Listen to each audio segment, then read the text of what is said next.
don't know why I said it. Maybe it was the heat. Maybe I'd spent too many years using humor to cover what I couldn't say straight.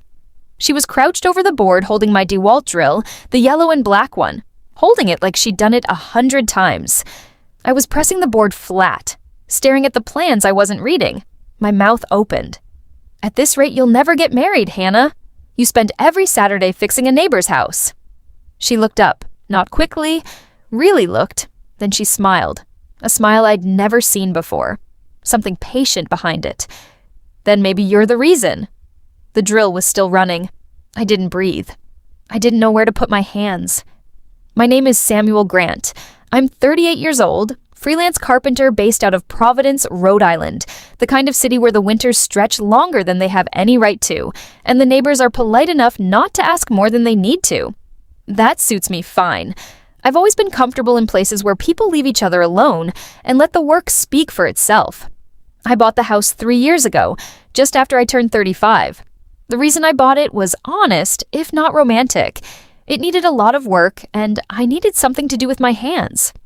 That was the whole calculation. The house had been sitting empty for about 14 months. You could see it in the paint, in the porch boards, in the way the kitchen faucet leaked just enough to be a problem without being an emergency. I moved in with a truck bed full of tools and a half-finished list of repairs, and I've been working through it ever since. Slowly, imperfectly, the way I do most things. I've never been married. I've never been close to it in the way that leaves a visible scar.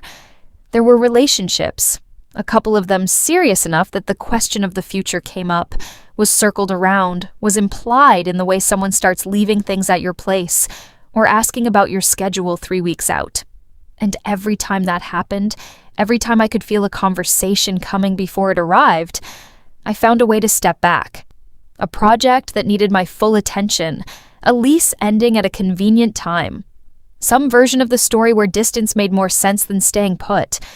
I'm not proud of that pattern.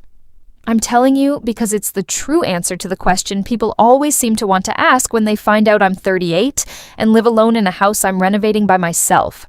The deck in the backyard is the clearest evidence of that particular flaw. I drew the plans 2 years before I cut the first board.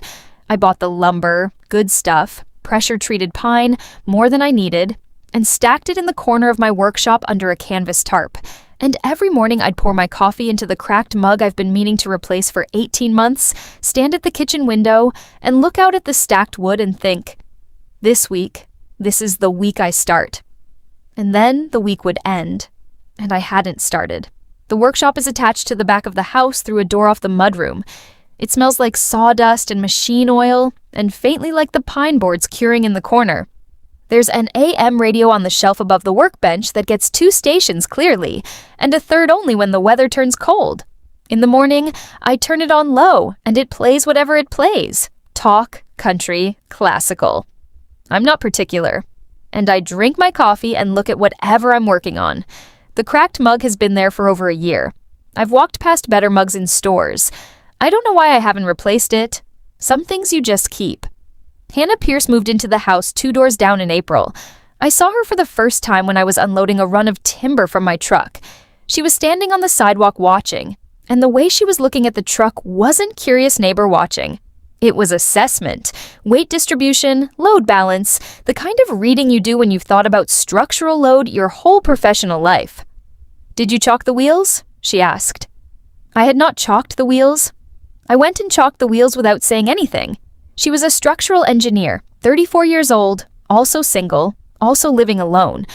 I learned this gradually, the way you learn things about the people near you when you're both outside at the same hours, and neither of you is avoiding conversation. We were nothing at first.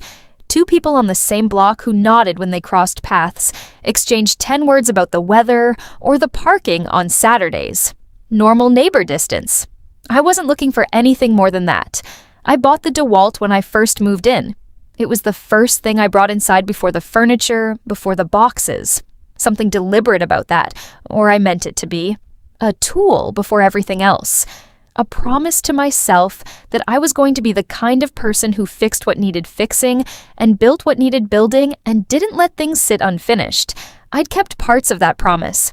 The faucet got fixed, the porch boards got replaced, the deck plans sat in the drawer for 2 years. She knocked on my door on a Tuesday afternoon in late May, maybe 6 weeks after she'd moved in.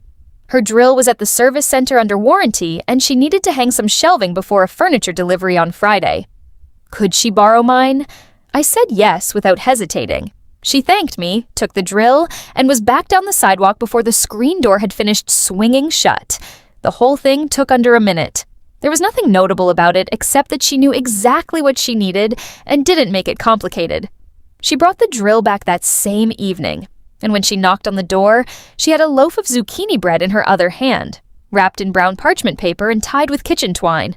"I baked too much," she said. "If you don't like zucchini, just throw it out." She was already turning to leave when she said it like the bread was an afterthought, like she hadn't thought much about it. I thanked her, and she walked back down the street. I ate the entire loaf that night standing at the kitchen counter, tearing pieces off, not even sitting down. It was good bread, but it wasn't the bread I was thinking about while I ate it. About 10 days later, I was in the backyard wrestling with a problem that genuinely requires 2 people, or at minimum a proper set of clamps holding a board in position while driving a screw into the end of it at an angle. I was managing it more or less, but not gracefully. I heard footsteps on the gravel path that runs along the side of the house and looked up. Hannah was standing at the edge of the yard. She watched me for maybe 10 full seconds, taking in the situation. "I can hold the other end for you if that would help," she said. We worked for 3 hours. She didn't need instruction. She knew which side of the board to stand on, when to shift her grip, how to read where I was going with the next piece before I said anything. We worked in a rhythm that took about 20 minutes to establish, and then just continued. And the silence between us wasn't the kind that needs to be filled. That's rarer than people think. Silence between 2 people who don't know each other well usually carries some weight. Someone's waiting for someone to say the right thing, or feeling the pressure of the quiet, and looking for a way out of it. With Hannah, the silence was just the sound of work getting done. It didn't ask anything of me. The following week, it rained one of those provident summer rains that arrives without any warning and dumps everything it has in about 20 minutes. She was at the edge of the yard when it started helping me check a measurement, and there was nowhere to go but inside. I brought her into the workshop. I offered coffee, and she noticed the packet of tea on the shelf, something my friend Derek had left behind months ago, and I'd never gotten around to throwing out, and asked if she could have that instead. I made the tea without comment. We sat in the workshop listening to the rain hit the tin roof while the yard turned to mud outside. She told me about the bridge project she was consulting on, a pedestrian bridge over the Woonasquatucket that needed a complete deck rehabilitation, the kind of work where the engineering has to account for not just current load, but 50 years of load to come. I told her about the first dining table I ever built professionally, how one leg came out a 1/4 inch short, how I offered to rebuild it, and the client turned me down. She said she liked the wobble, I told her, said it made the table feel honest. Hannah laughed at that, not the laugh you give someone to be polite, but the laugh that means something actually landed, the real version. I noticed the difference. Somewhere in the 5th week, I started buying better coffee, whole beans instead of the pre-ground canister I'd been using for 2 years. I went to the specialty place on Atwells Avenue that I'd driven past a dozen times without stopping. I didn't ask myself why I was doing it. I just started doing it. I also started working on Saturday mornings instead of Sunday mornings. My schedule is flexible. I set my own hours. I work around client deadlines. I can move things around. There was no practical reason to prefer Saturdays, except that Hannah tended to walk past on Saturdays. On Sundays, she was usually gone by the time I got started. I didn't connect those 2 things in any deliberate way. I truly did not think about it consciously, but my hands and my feet apparently had it figured out before my brain did. One Saturday in July, she came into the workshop while I was sorting fasteners and sat down at the edge of the workbench. The deck plans were spread out. I'd been looking at them again, thinking about the railing design. She pulled them toward her and studied them. She read drawings the way people in her field read them, following the logic of the structure, understanding the sequence. She traced the main beamline with her index finger, slow and careful, and she didn't correct anything, didn't point out what I might have done differently. She just looked. Then she said, "What do you want it to look like when it's done?" I told her about the board width I'd chosen, the grain direction, the style of railing, A simple horizontal cable design, minimal, nothing that would fight with the view of the yard. I talked about it for a while, explaining the choices. Anyone hearing this story right now almost certainly understands what she was actually asking. I answered the question about the deck, and then came that Saturday. Late July, and the light was already doing that early August thing, coming in flat and golden, the kind of light that makes everything look like it's already remembered. She was using my drill, crouched over the board, both hands on it, hair up with pieces loose at her face. I was on the far end, pressing the board down, looking at the plans. I hadn't read a word of them in 10 minutes. I said it without deciding to say it. At this rate, you'll never get married, Hannah. You spend every Saturday fixing a neighbor's house. I meant it the way I always meant things I was afraid of as a joke, holding it at arm's length. She looked up, not quickly, not defensively. She just looked at me. And then she smiled that smile that had something behind it, something patient that had been waiting for a long time. She said, "Then maybe you're the reason." The drill was still running in her hand. I stood there holding a board I wasn't holding anymore, just resting my hands on it because I needed somewhere to put them. I didn't have a response. I didn't have a thought. There was just a long second where the yard was very still, and the drill was running, and I was not breathing. She finished the screw she was driving and handed me the drill when she left that evening, same as always, thanked me, short and easy, and walked back down the street. I stood in the doorway watching her go, same as I'd stood there a dozen times before, except this time I knew why I was standing there. I went into the workshop and sat in the dark. The drill was on the work table where she'd set it. I didn't turn on the light. I just sat there and tried to figure out what I was feeling. I've never been good at that particular task, naming things, saying what something actually is instead of describing it around the edges. What I knew was this: it was the first time I'd looked at the drill and not thought about work.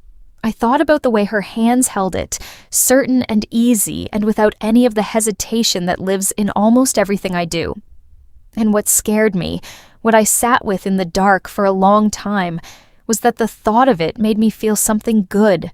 Not complicated, just good. And good things have always made me nervous. Derek Lawson sent me a text on a Wednesday evening in early August, in Providence for 2 weeks, consulting gig. Beer? Derek and I had been close once, close the way you get with people who knew you before you dissembled a version of yourself to show the world.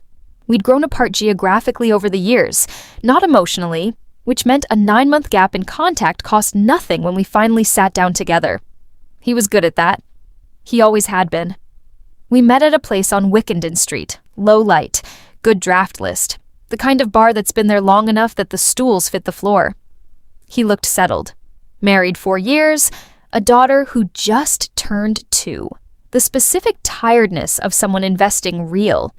We ordered, caught up on the surface of things, and then he asked what was new with me. I told him about the deck project. Somewhere in the telling, I started talking about Hannah. I was trying to describe it as a neighbor situation, a practical arrangement, someone helpful and technically skilled who had been contributing to a home improvement project. I was choosing words carefully, and I could hear myself doing it, which should have been a warning. Derek watched me for a while with the expression I remembered from when we were 26, and I was explaining at some length why some woman I clearly had feelings for was someone I spent a lot of time with, but didn't think about that way. "You like her," he said. "Not a question. Flat." "She's been a good neighbor, Samuel." He set his beer on the bar. "You've been talking about her for 12 minutes uninterrupted without being asked to continue." I started to say something, and he kept going. "Do you remember Sarah? The one from Portland, the architect? You talked about her for months as your good friend right up until the day she took that job in Seattle, and then you spent 6 months being quietly upset about it, and you never once reached out to her because calling her would have made it real, and real things have always been the thing you can't quite handle." He wasn't being cruel. That was the particular difficulty with Derek. He said accurate things in a tone that made them hard to dismiss, same as it ever was. He looked at me evenly. "I don't know this woman, but I know that single women in their mid-30s don't give up every Saturday afternoon to help a man build a deck because they enjoy carpentry. She's there because she wants to be there. The question is, whether you're going to have the courage to not disappear when you figure out what that actually means. I said something dismissive.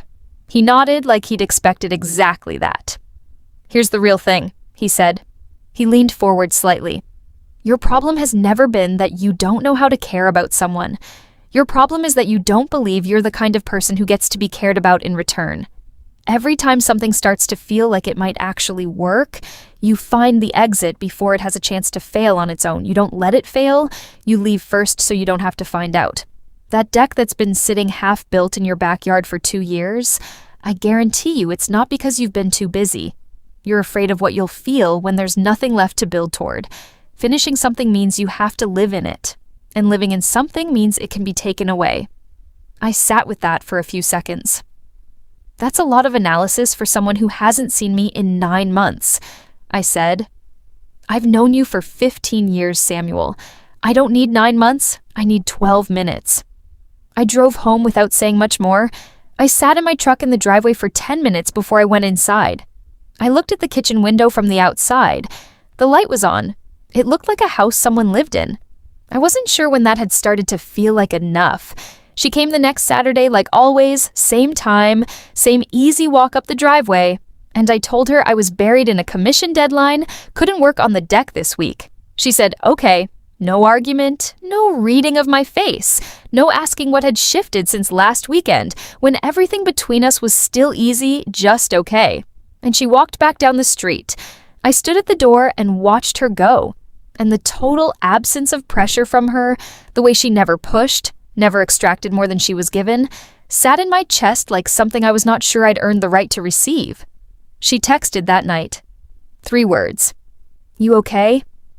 I stared at my phone for 20 minutes. I turned the screen off, turned it back on, read the 3 words again. I typed, "Yeah, just swamped with a project." Sent it before I could think about it any longer. Turned the phone face down on the counter and left the kitchen. That week was one of the longer weeks I can remember. I worked on the commission, a built-in mudroom bench and storage unit for a family over in Cranston, and I did the work well because I always do the work well regardless of what else is happening. My hands don't know how to be distracted, but in the quiet hours in the workshop between pieces, I found myself replaying everything Derek had said, not looking for the parts that were wrong, looking for the parts I could live with being true. The part about Sarah was mostly true. The part about always finding an exit before things got real, that was largely true. The part I kept returning to was the part about the deck, about finishing things, and then not knowing what to do in the space that follows. I'd thought of it as patience. All those months telling myself I was waiting for the right time, the right run of free days, the right season. But sitting in the workshop at 10 o'clock on a Tuesday night, with no particular reason to be there, except that I didn't want to go upstairs, I started to wonder if patience and avoidance had been sharing the same face for a long time, and I just hadn't looked at them side by side. The next morning, I looked out the window at the deck. 12 boards still missing from the far section, the remaining lumber stacked at the edge of the yard with the tarp loose at one corner, a stripe of wood starting to silver in the weather. I didn't go outside. I sat in the workshop with my coffee, and I kept turning the question over. Not the question about the deck, the other one. I was scared. That much was just true. It feels dumb true for a long time, probably, dressed up in different reasons for different years. The problem wasn't the fear. The problem was that I was managing it by pulling away from someone who had never given me a single reason to pull away. I was punishing the wrong person for a fear that had nothing to do with her. I woke up that Sunday at 6 o'clock in the morning, earlier than usual, the room still gray, the light just beginning at the edge of the curtains.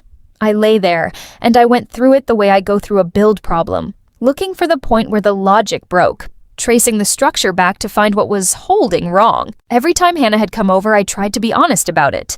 Not the version where I was careful and reasonable, the actual version. Not once had I invited her. I had been present and open and glad, but I hadn't once started the motion myself. She had found the reason each time. The drill under warranty, the board that needed a second set of hands, the rain that came without forecast, the tea she'd chosen from the shelf, the drawings she'd studied without correcting a single line, and that question, "What do you want it to look like when it's done?" asked while her hand rested on my plans, and she waited for an answer that I gave about lumber and grain direction and railing style. She had asked me what I wanted. I had talked about the deck. I'd had the actual answer for weeks, maybe longer than weeks. I just hadn't been willing to say it out loud to myself, because saying it would make it real.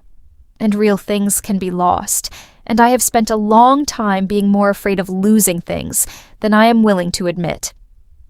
I got up, didn't make coffee, went straight outside in the early quiet, and pulled the lumber off the stack and set it on the ground and picked up the drill.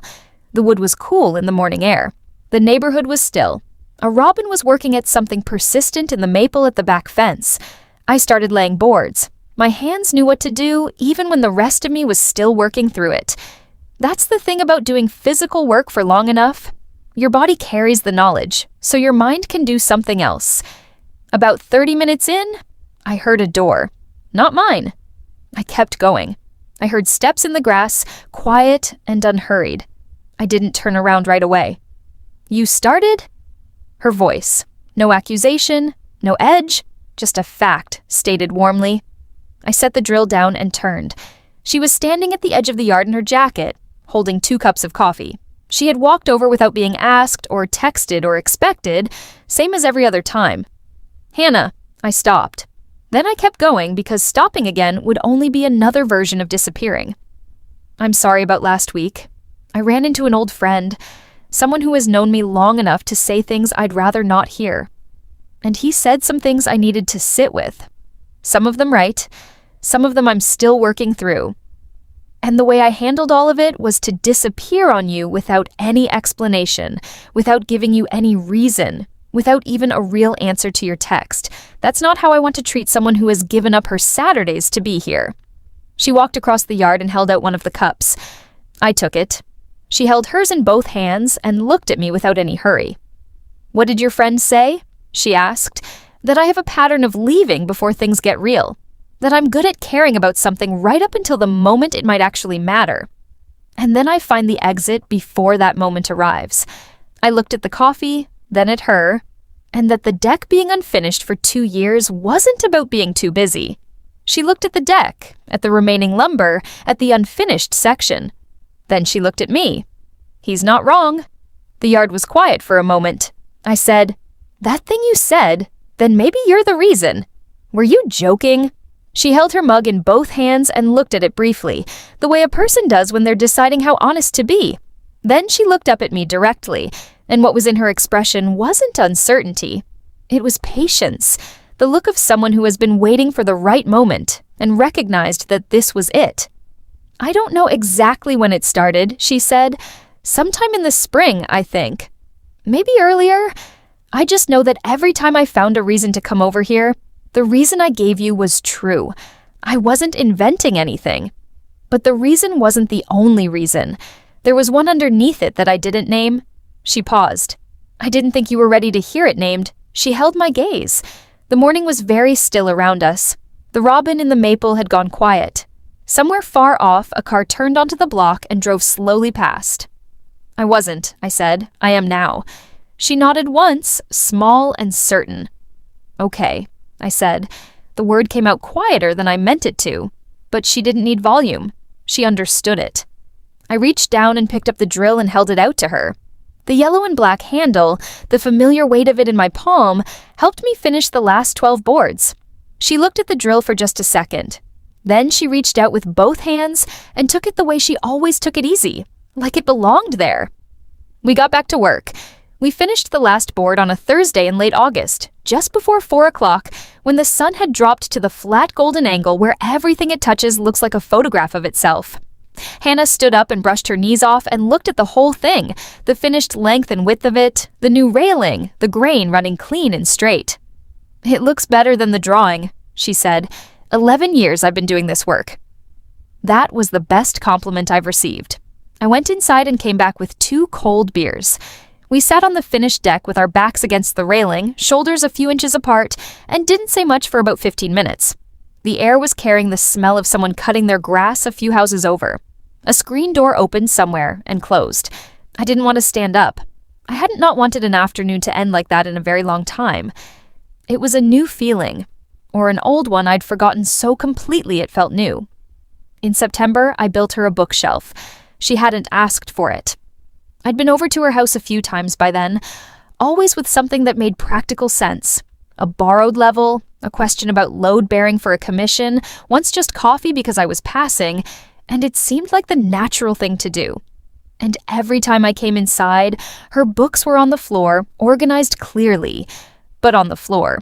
Careful piles by the wall, by the window, along the base of the couch. The kind of organized that says, I haven't let myself settle in all the way yet. I built the shelf over 2 evenings in the workshop. Cedar, simple lines, nothing that would call attention to itself. I left it outside her front door before she was up on a Friday morning. I tucked a note under the front edge of it, for the temporary floor library. She texted me that evening. It's not temporary anymore. Thank you. I read that 3 times before I put my phone down. October brought the first real dinner, not coffee standing in the workshop or beer on the deck, a real dinner. The kind where someone cooks and the other person brings wine and you sit at a table and eat slowly. She cooked salmon with roasted vegetables. Simple, good. I finished everything on my plate. I looked at hers about half left. She didn't say anything. She just slid her plate across the table toward me. I ate the rest. That was the moment. Not a declaration, not a turning point with music behind it. A plate of salmon pushed across a table in a quiet kitchen in October. I knew. November in Providence has a cold that comes in off the water and works through every gap in your coat and your collar and the space between your shoulder blades. We'd had dinner at a small place on Thayer Street and were walking the 6 blocks back, not hurrying. She had on a jacket that was 1 layer too thin for that particular evening. I wasn't thinking about it deliberately. I just moved my hand over and placed it over hers. She didn't pull away. We walked the rest of the block without speaking. Her hand was warmer than I'd expected. We turned onto her street and kept going in the same direction, at the same pace. And I thought, this is the thing I kept stepping back from. This quiet alongside someone. This warmth that doesn't ask you to explain it. I'd been afraid of this for years, and now that I was in it, I could not understand what exactly I had been afraid of. The first snow of the season came in January. She was in the workshop with me late, sitting across the work table while we went over the drawings for a bunk bed commission, 2 brothers, 7 and 9, and the parents had given me specifications that required some structural math before I could feel comfortable with the joinery choices. We'd been at it for a while, 2 mugs of coffee gone cold on the bench between us. At some point, we both looked up at the same moment, and the clock said 11:15. And outside the windows, the yard was white under 4 inches of new snow, and it was still coming down steady. You should stay, I said. Practical. Nothing more. She looked at the windows for a moment, at the snow. Okay, she said. I went to the closet and pulled out blankets and started arranging them on the couch. I was tucking the corner in when she said my name, quietly. Just the one word. I turned. She was looking at me in a way that wasn't about the couch or the blankets or the snow. It was a direct look, patient and clear. I set the blankets down. I slept that night through until 6 without waking. No restlessness, no 3 o'clock in the morning awareness of the ceiling. Just sleep, the kind that means something inside you has stopped bracing. In March, Derek texted. Heard you're seeing the engineer next door. You good? I typed. Better than good. Thanks, man. Sent it, set the phone down. I looked out the window at the deck. Hannah was sitting out there with her coffee, both hands around the mug, looking across the yard in the morning light. She didn't know I was watching. She was just there, unhurried, at something we'd built together board by board over the course of a long summer. I stood at the window for a while before I went out, not because I was uncertain about anything, because I wanted to hold the moment as it was, before it became part of what had already passed. That same week, I came into the workshop one morning and found the DeWalt on the work table. She'd let herself in the way she sometimes did when I was still getting dressed. There was a note tucked under it in her handwriting, small and level. Returning to the owner, I bought my own. It's blue. Uglier, but it's mine. I picked up the note and read it again. And then I laughed. Alone in the workshop in the early morning, I laughed, and it was the first time I'd looked at that drill and felt nothing but likeness. No unfinished promises to myself, No inventory of things I'd meant to do.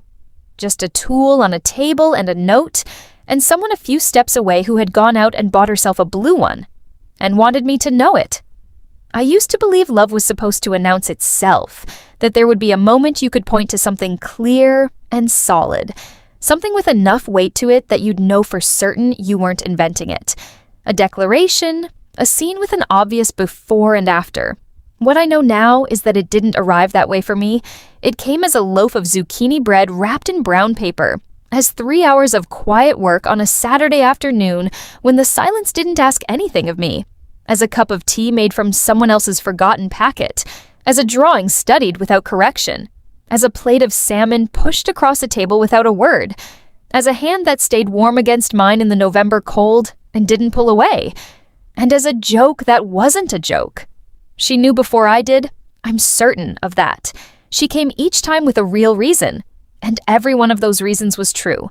But underneath the true reason, there was one reason more. I just needed longer to hear it. I have always needed longer to hear things.